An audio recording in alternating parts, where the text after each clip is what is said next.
This is the Hidden Killers podcast with Tony Brueski, featuring retired FBI Special Agent Jennifer Coffindaffer. Richard Allen going to be appearing in Fort Wayne courts very soon. A judge says that she wants to discuss the recent issues that have surfaced about some of the evidence in the case. I can only assume that she's talking about the Odinist conspiracy theories and all of the fantastical things that are wrapped up in that. Where do you think this is going to go? Because there's a lot of talk that this could really derail the case because of these leaks that have happened with this. Where do you think the judge is going to take this at this moment in time?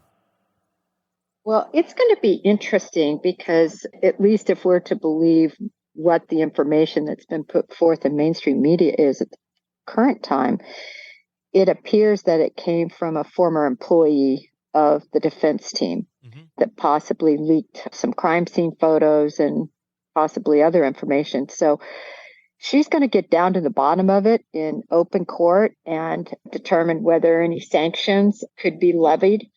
But my belief is, listen, if it's a former employee and they weren't an employee at the time, I just don't know how in the world that could be, held against the defense team. And quite frankly, the defense team, when I first read the whole Odinist report and everything, it just was so, I liked how you said it. Fantastical. Fanciful. Yeah, fantastical. That's the word you used.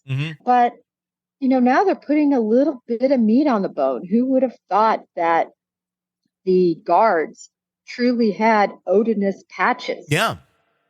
Well, I mean, I think that would be allowed. It was in the report. The pictures were there. And at the same time, you could look at that and go, there's a lot of people who wear patches, guards, bikers, people in different communities, different types of things, and they're allowed to wear those sort of things. It also doesn't mean that patch signifies that they are a sacrificial child killer either. There are no documented cases of Odinists hurting or killing or having anything to do with sacrificial rituals like this ever, at least on American soil, to be connected. Now, do some people go in and have their rituals and this or that? Maybe. I don't know. I mean, some people, it's just kind of their belief system. It's a more paganistic way of looking at things. It doesn't always mean that everyone's getting together in a group with cloaks.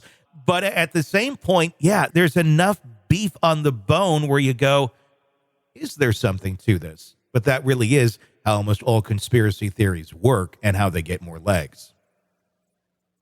Right. I don't think that the Odinists went down there and sacrificially murdered these girls.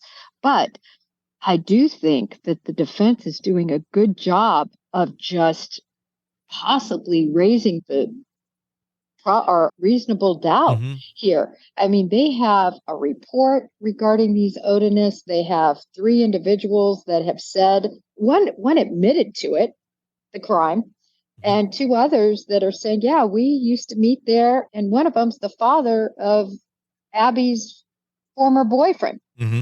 So, you just look at all of this and you say, really? It goes from fantastical to, wait a minute, they had meetings? Yeah. They wore patches, and then you start I'm just saying from a reasonable doubt standpoint, They're painting it without a doubt. Yeah, no, they're painting it. Yeah.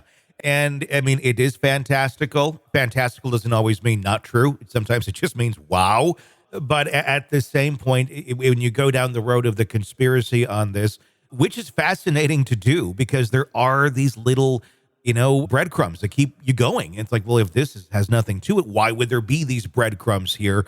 But they are, without a doubt there, but they never quite lead up to, the Odinists decided to randomly find these 2 girls who they couldn't have known were going for a walk that afternoon and suddenly raise the Odinist, let's sacrifice a kid alarm in the smoke, and then they all come running to do this. It just doesn't make a lot of logical sense. It also doesn't make a lot of logical sense that Richard Allen, who is leading a fairly normal life, has responsibilities, just goes out for a walk and kills 2 kids, and then even raises his hand and says, yeah, I was over there. Let me try and help you find them. Are we looking in all of the wrong places right now? Because that's really kind of what it feels like. where all of this makes no sense and none of these people are really maybe to blame.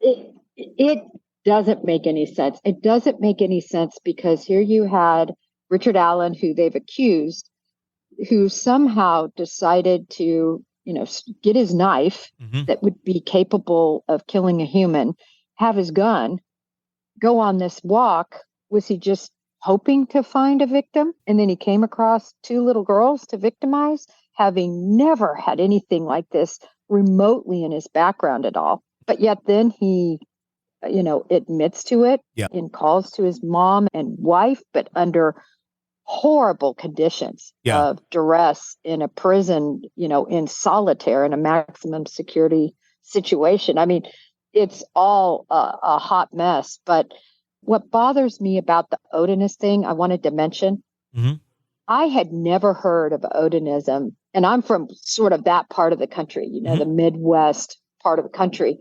Yeah. I don't know if you'd ever heard of it. No. How in the world did Richard Allen in solitary confinement, 23 hours a day or whatever they have him on, out once, see these guards, notice the patches, notice that they say Odinist on them, and then know the importance of that?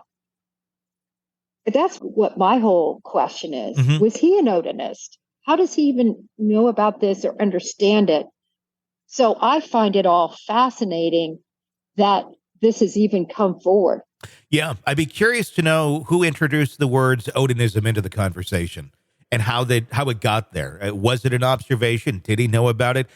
It seems that there is a certain group of people who do follow that sort of belief system there. But again, that belief system's not about sacrificing children at random.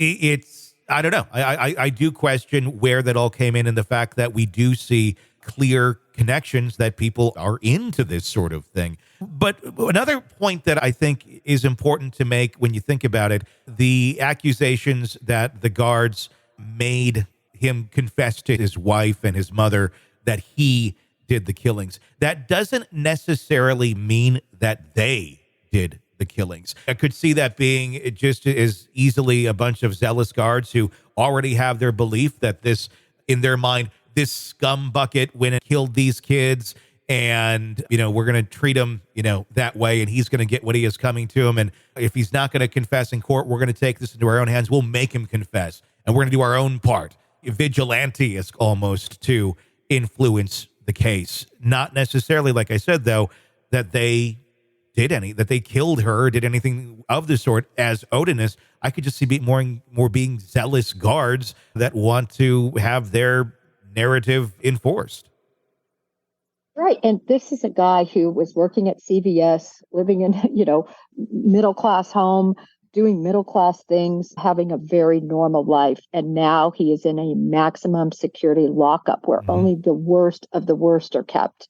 And, 23 hours a day in a cell that's 9 by 12. And we can clearly see the effect that it's had on him with the weight loss and how he looks, eating papers, supposedly all these other through his tablet, just mentally losing it. And can you imagine now your guards, every time they go by saying, you did it, just tell everybody you did it. What happened. Tell what you did. Just torture of that being put in your head. I think that's where they're sort of going with this. I don't know. I mean, that's how I'm picturing it, not forcefully, watching over him, threatening him, but more this torture of offering those as suggestions. I don't know. I have not heard his confessions. I want to hear them so badly, whether there's meat on the bone to them, if you will. I really wonder what those do, in fact, sound like, because I think that's going to make a big difference. And you have to take in consideration here, like you were just saying, the human aspect of this.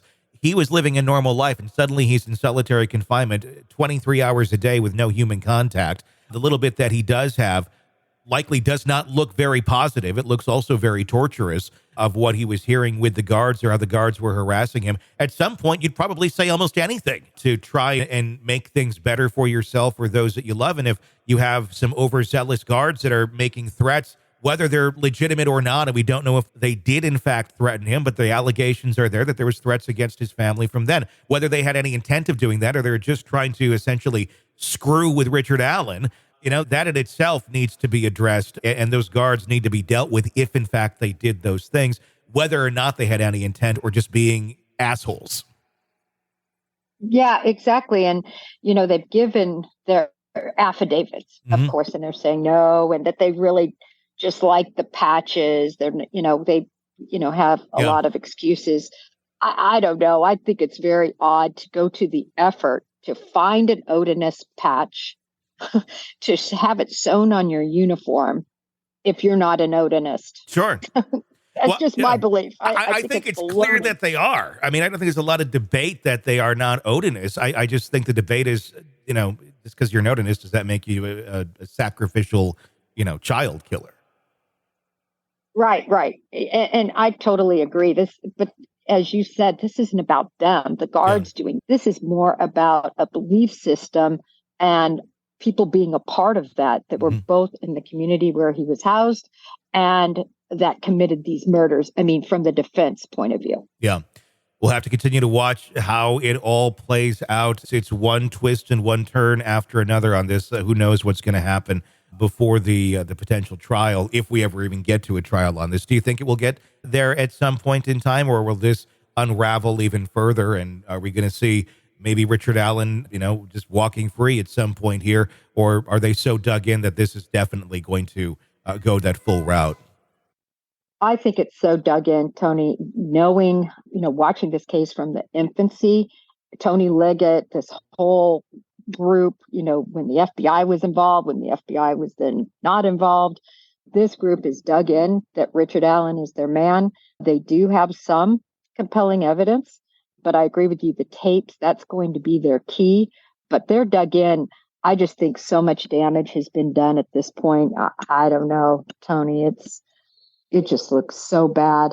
Just the decision not to put him in jail alone. I know we've discussed it before, but that's the whole reason why you don't put people who aren't convicted in maximum solitary confinement. Yeah. Because they're not convicted. And now you've possibly ruined his confession, which might be legitimate. Yeah, but it's tainted. It feels like they did everything and they tainted it from day one out of overzealousness of, we really want this to be our guy. And if it's not, well, you just went down a really dark road and probably ended up ruining a lot of other people's lives as well, who made very bad decisions around that assumption. Yeah, I agree. But this is going to be one to watch closely. I think we are going to go to trial. I wonder what Judge Gold will do about the leak. And that's the big thing that's going to be decided this week. That'll be interesting. Want to listen ad-free? Want advanced access to all of our interviews before anyone else? Become a True Crime Today Premium Plus subscriber on Apple Podcasts. You get every episode commercial-free. So you can binge on true crime until you can binge no more. Search True Crime Today Premium Plus on Apple Podcasts now, or go to our podcast page and sign up now. More of the Hidden Killers podcast next.